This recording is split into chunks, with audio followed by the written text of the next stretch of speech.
ఈ సినిమా చూసాక నాకు ఒకటి అర్థమైందండి.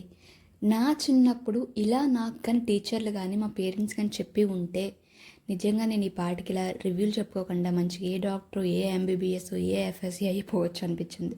అంత బాగుంది మూవీ. ఇంకా మన కథ విషయంలోకి వెళ్ళిపోతే కనుక ఇందులో హీరో బస్ కండక్టర్, తన భార్య సరస్వతి, అదే మన నివేద థామస్, తనకి ఇద్దరు పిల్లలు అరుణ్ వరుణ్. ఈ ముగ్గురే ప్రపంచంగా బతుకుతుంది ఆమె. ఇందులో పెద్ద కొడుక్కి లెక్కలు అస్సలు రావు, చిన్నపిల్లడు కొంచెం పర్లేదు. అంటే సున్నాకి ఏం విలువ లేనప్పుడు దాని పక్కన ఒకటి వచ్చి నిలబడితే 10 అవుతుందని అడుగుతుంటాడు. ఇలా ఎందుకు అవుతుంది ఏంటి అని చెప్పేసి టీచర్లకి ప్రశ్నలతో వేధిస్తాడన్నమాట. సో ఈ ప్రశ్నలకి కోపం వచ్చి మన చాణక్య అంటే ప్రియదర్శి ఫండమెంటల్స్ ప్రశ్నిస్తే మిగిలేది జీరోనే అంటూ అరుణ్కి జీరో అని పేరు పెడతారు. అలా జీరో అని పేరు పెట్టి చివరి బెంచ్కి పంపించేస్తాడు. 6వ తరగతిలో కూడా కావాలని ఫెయిల్ చేపిస్తాడు.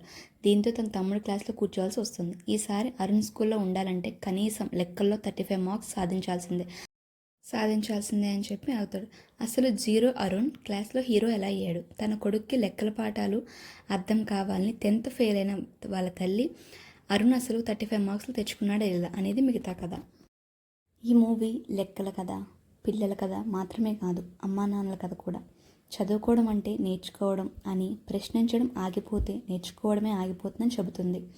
సహజంగా పిల్లల మధ్యలో ప్రశ్నలు మెదులుతుంటాయి. వాటికి కొన్నిసార్లు సమాధానాలు కూడా అంతచిక్కో. కానీ పిల్లలకు అర్థమయ్యేలా నివృత్తి చేసినప్పుడే వాళ్ళు నేర్చుకుంటారు.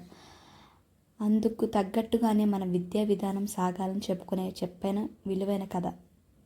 అలాగని ఇది విద్యాబోధన చుట్టూనే సాగదు. భావోద్వేగాలతో కూడిన అమ్మనాన్నల కథ కూడా ఇందులో ఉంది. భార్యాభర్తలు ఒకరినొకరు ఎలా అర్థం చేసుకోవాలి, ప్రథమార్థంలో ప్రసాద్ సరస్వతి మధ్య సాగే సన్నివేశాలు ఎంతో ఆనందంగా చూపించారు.